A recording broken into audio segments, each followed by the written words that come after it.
حضرت دحیہ رضی اللہ عنہ لے کر حاکم بصرہ کے پاس آئے تھے اور حاکم بصرہ نے وہ خط ہرقل تک پہنچایا تھا۔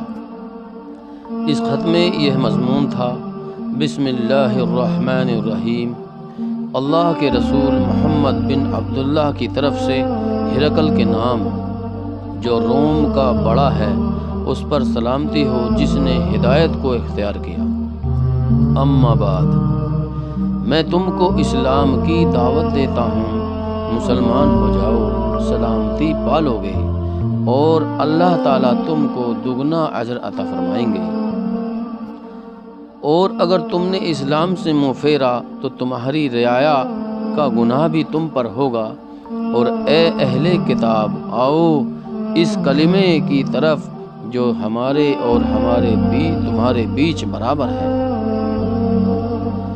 اور وہ یہ ہے کہ ہم صرف اللہ کی عبادت کریں اور اس کے ساتھ کسی چیز کو شریک نہ کریں، اور ہم اللہ کے علاوہ ایک دوسرے کو ہم خدا نہ بنائیں۔ اگر اہل کتاب اس دعوت سے منہ پھیر لے تو اے مسلمانوں، تم کہہ دو کہ ہم یقیناً مسلمان ہیں۔ حضرت ابو سفیان فرماتے ہیں کہ جب وہ اپنی بات کہہ چکا اور خط سن چکا تو اس کی مجلس میں ایک شور و شغب برپا ہو گیا اور سب لوگ زور زور سے بولنے لگے، اور اس نے ہمیں مجلس سے باہر بھیج دیا۔ جب ہم باہر آئے تو میں نے اپنے ساتھیوں سے کہا کہ ابن ابی قبصہ، کفار مکہ حضور صلی اللہ علیہ وسلم کو ابن ابی قبصہ کہا کرتے تھے، کا معاملہ اتنا زوردار ہو گیا کہ بنو اسفر یعنی رومیوں کا بادشاہ بھی ان سے ڈرنے لگ گیا۔ اس کے بعد مجھے پختہ یقین ہو گیا تھا کہ حضور صلی اللہ علیہ وسلم غالب ہو کر رہیں گے، یہاں تک کہ اللہ نے مجھے اسلام سے نواز دیا۔ زہری کہتے ہیں کہ ابن ناطور ایلیا کا حاکم اور ہرقل کا دوست اور شام کے نشارہ کا بڑا پادری تھا۔ اس نے بیان کیا کہ ہرقل جب ایلیا یعنی بیت المقدس آیا ہوا تھا تو ایک دن صبح کے وقت بڑا پریشان اور دکھی تھا، تو اس سے اس کے ایک بڑے پادری نے کہا کہ آپ کی طبیعت ٹھیک معلوم نہیں ہو رہی ہے۔ ابن ناطور کا بیان ہے کہ ہرقل نجوسی تھا اور ستاروں کا علم جانتا تھا۔ پادری کے پوچھنے پر اس نے یہ بتایا کہ ستاروں میں غور کرنے سے مجھے پتہ چلا ہے کہ ختنہ والے بادشاہ کا دنیا میں ظہور ہو چکا ہے۔ تم یہ بتاؤ کہ لوگوں میں سے کس قوم میں ختنے کا رواج ہے؟ انہوں نے کہا، تم یہ بتاؤ کہ لوگوں میں سے کس قوم میں ختنے کا رواج ہے؟ ختنے کا رواج کون سی قوم میں ہے؟ کون ختنے کراتی ہے؟ انہوں نے کہا کہ صرف یہودی ختنہ کرتے ہیں، اور یہودیوں کی طرف سے آپ کو پریشان ہونے کی ضرورت نہیں ہے۔ اپنے ملک کے تمام شہروں میں یہ حکم نامہ بھیج دیں کہ وہاں جتنے یہودی ہیں وہ سب قتل کر دیے جائیں۔ ان لوگوں میں ابھی یہ گفتگو ہو رہی تھی کہ اتنے میں غسان کے بادشاہ کا بھیجا ہوا قاصد آ پہنچا، اور اس نے ان کو حضور صلی اللہ علیہ وسلم کے بارے میں خبر دی۔ اس سے ساری خبر معلوم کر کے ان لوگوں سے یہ کہا کہ جاؤ اور پتہ کرو کہ اس قاصد نے ختنہ کرایا ہوا ہے یا نہیں۔ ان لوگوں نے تحقیق کرنے کے بعد ہرقل کو بتایا کہ اس نے ختنہ کرایا ہوا ہے۔ پھر ہرقل نے اس قاصد سے عربوں کے بارے میں پوچھا تو اس نے بتایا کہ عربوں میں ختنہ کا رواج ہے۔ اس پر ہرقل نے کہا کہ یہ عرب قوم کے بادشاہ ہیں، جن کا ظہور ہو گیا ہے۔ پھر ہرقل نے اپنے ایک ساتھی کو اس بارے میں خط لکھا جو رومیہ میں رہتا اور علم نجوم میں اسی طرح ماہر تھا، اور خود ہرقل وہاں سے حمص چلا گیا۔ ابھی ہرقل حمص پہنچا نہیں تھا کہ رومیوں سے اس کے ساتھی کا جواب آ گیا، جس میں وہ ہرقل کی رائے سے پورا اتفاق کر رہا تھا کہ واقعی اس نبی کا ظہور ہو گیا ہے اور عرب قوم کا بادشاہ ہے۔ ہرقل نے حمص میں اپنے محل کے کھلے پارک میں روم کے بڑے سرداروں کو جمع کیا۔ پھر اس نے دروازے بند کرنے کا حکم دیا۔ تمام دروازے بند کر دیے گئے۔ پھر اس نے محل کے ایک جھروکے سے ان کے سامنے آ کر ان سے یہ کہا، اے روم کے سرداروں، کیا تم یہ چاہتے ہو کہ تم کو کامیابی اور ہدایت ملے اور تمہارے پاس تمہارا ملک باقی رہے؟ اگر تم یہ چاہتے ہو تو اس نبی کی پیروی کر لو۔ یہ سنتے ہی وہ سارے سردار بدک کر وحشی گدھوں کی طرح دروازوں کی طرف دوڑے، لیکن انہوں نے دیکھا کہ دروازے تو سارے بند ہیں۔ ہرقل نے جب ان کا اس طرح بھاگنا دیکھا اور وہ ان کے ایمان قبول کرنے سے نا امید ہو گیا، تو اس نے حکم دیا کہ ان سب کو میرے پاس واپس لاؤ۔ وہ واپس آئے تو انہوں نے ان سے کہا کہ میں نے تو یہ بات صرف اس لیے کہی تھی تاکہ مجھے پتہ لگ جائے کہ تم اپنے دین پر کتنے پختہ ہو، اور اب مجھے یقین آ گیا ہے کہ تم اپنے دین پر پکے ہو۔ اس پر وہ سب ہرقل کے آگے سجدے میں گر گئے اور اس سے خوش ہو گئے۔ ہرقل کے قصے کا آخری انجام یہی ہوا کہ وہ ایمان نہ لایا۔ حضور صلی اللہ علیہ وسلم کا شاہ فارس کسریٰ کے نام خط۔ حضرت ابن عباس رضی اللہ عنہ فرماتے ہیں کہ حضور صلی اللہ علیہ وسلم نے ایک صحابی کے ہاتھ اپنا خط روانہ فرمایا، اور ان صحابی کو حضور صلی اللہ علیہ وسلم نے ہدایت فرمائی کہ یہ خط بحرین کے گورنر کو دے دیں۔ بحرین کے گورنر نے وہ خط لے کر کسریٰ تک پہنچا دیا۔ جب کسریٰ نے وہ خط پڑھا تو اس نے خط کو پھاڑ کر ٹکڑے ٹکڑے کر دیا۔ راوی کہتے ہیں کہ میرا خیال یہ ہے کہ حضرت ابن مشیب نے فرمایا تھا کہ یہ سن کر حضور صلی اللہ علیہ وسلم نے ان کے لیے بد دعا کی کہ ان کے بھی ایسے ہی ٹکڑے ٹکڑے کر دیے جائیں۔ حضرت عبد الرحمن بن عبد قاری رضی اللہ عنہ فرماتے ہیں کہ حضور صلی اللہ علیہ وسلم ایک دن بیان فرمانے کے لیے منبر پر کھڑے ہوئے اور اللہ کی تعریف بیان فرمائی اور کلمہ شہادت پڑھا۔ پھر آپ نے فرمایا، اما بعد، میں تم میں سے کچھ لوگوں کو عظم کے بادشاہوں کے پاس بھیجنا چاہتا ہوں، اور جیسے بنی اسرائیل نے حضرت عیسیٰ علیہ السلام کے سامنے اختلاف کیا تھا، تم میرے سامنے ویسا اختلاف نہ کرنا۔ تو مہاجرین نے کہا، یا رسول اللہ صلی اللہ علیہ وسلم، ہم کبھی بھی آپ کے سامنے کسی چیز کے بارے میں کوئی اتفاق نہیں کریں گے، اختلاف نہیں کریں گے۔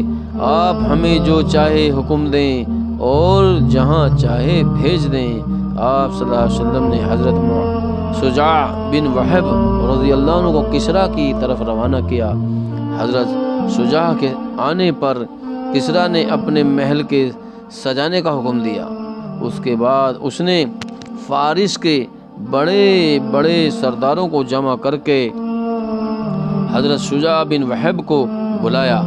جب حضرت شجاع محل میں داخل ہو گئے تو کسریٰ نے کسی درباری کو حکم دیا کہ ان سے خط لے لے۔ حضرت شجاع بن وہب نے فرمایا کہ یہ ہرگز نہیں ہو سکتا، میں تو حضور صلی اللہ علیہ وسلم کے حکم کے مطابق اپنے ہاتھ سے خود تمہیں خط دوں گا۔ کسریٰ نے کہا، اچھا پھر قریب آ جاؤ۔ انہوں نے آگے بڑھ کر کسریٰ کو وہ خط دیا۔ پھر اس نے ہیرا کے رہنے والے اپنے ایک منشی کو بلایا۔ اس نے ہیرا ایک ملک ہے، اس نے حضور صلی اللہ علیہ وسلم کا خط پڑھنا شروع کیا تو خط میں مضمون یوں تھا: اللہ کے رسول محمد بن عبداللہ کی جانب سے کسریٰ کے نام جو فارس کا بڑا ہے، اس بات پر سب سے بڑا طیش آیا کہ حضور صلی اللہ علیہ وسلم نے اپنا نام اس کے نام سے پہلے لکھا ہے، اور اس نے بڑا شور مچایا۔ خط کو پڑھنے سے پہلے ہی اس نے خط لے کر ٹکڑے ٹکڑے کر دیا، اور اس نے حکم دے کر حضرت شجاع کو اپنے محل سے باہر نکال دیا۔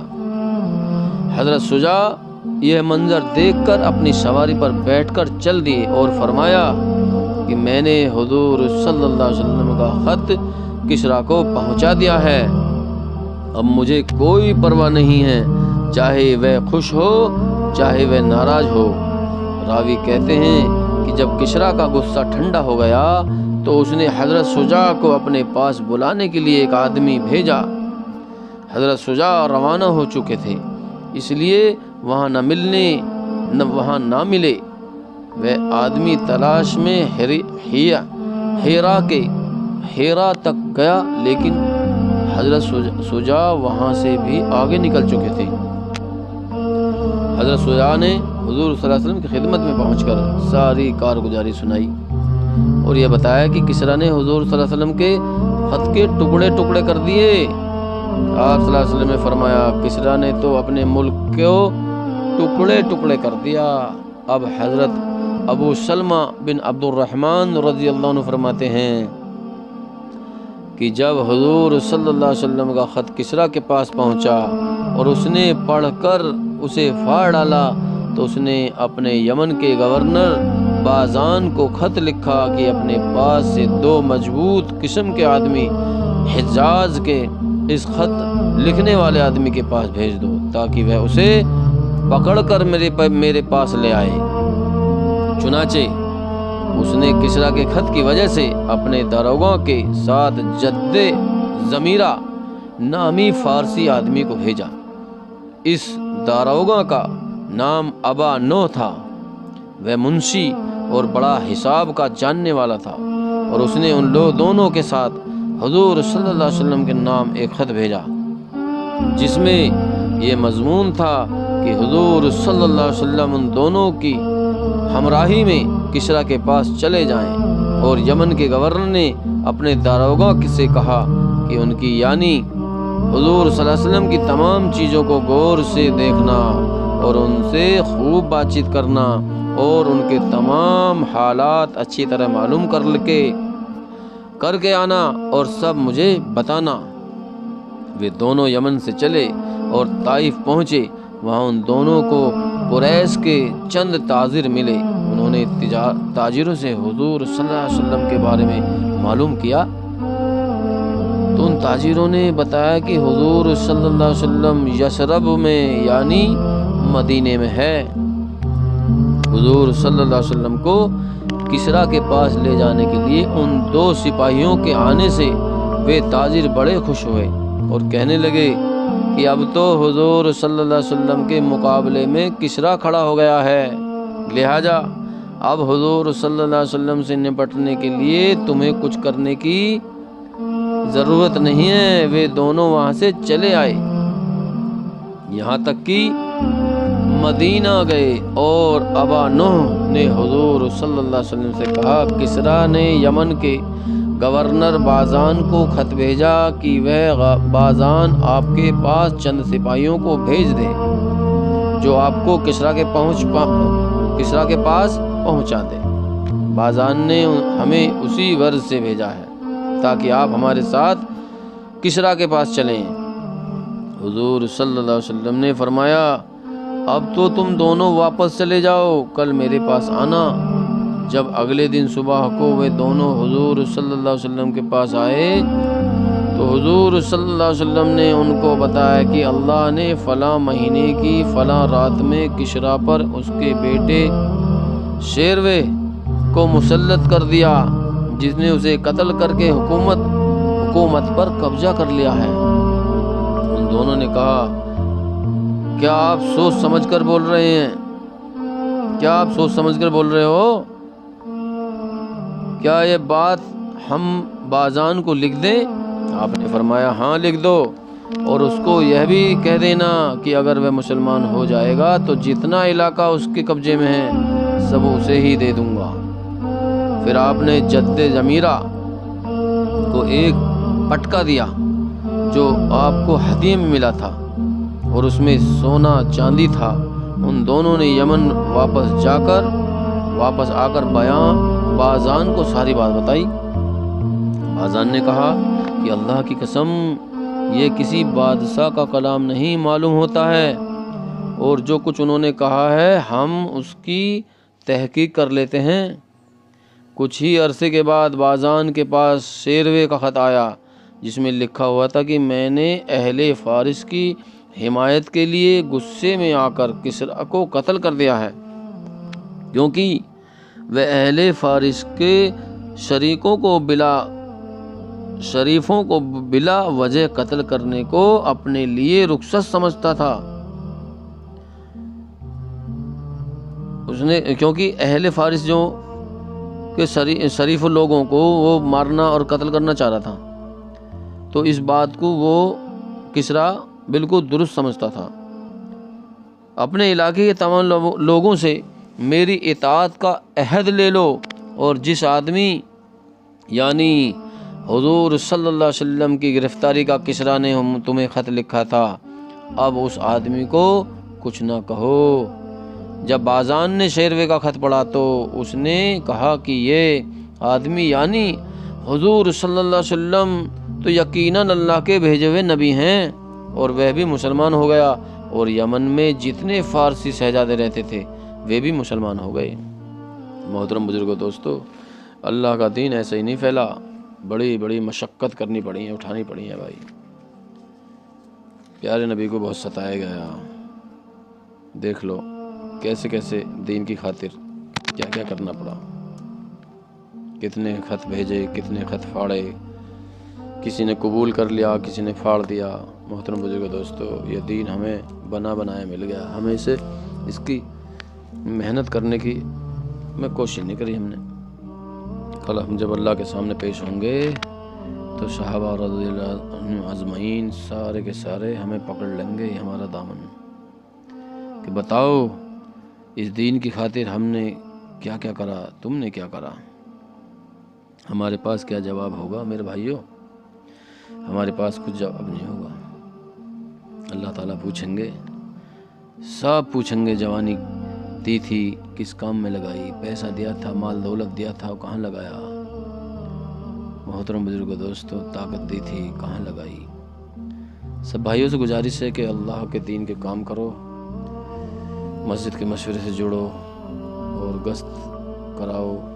دیکھو تو صحیح ہمارے محلے میں، ہمارے پڑوس میں، ہمارے گاؤں میں دین کی بددینی کی کیسی آگ لگی ہوئی ہے۔ سب کی اپنی اپنی ذمہ داری ہے بھائی۔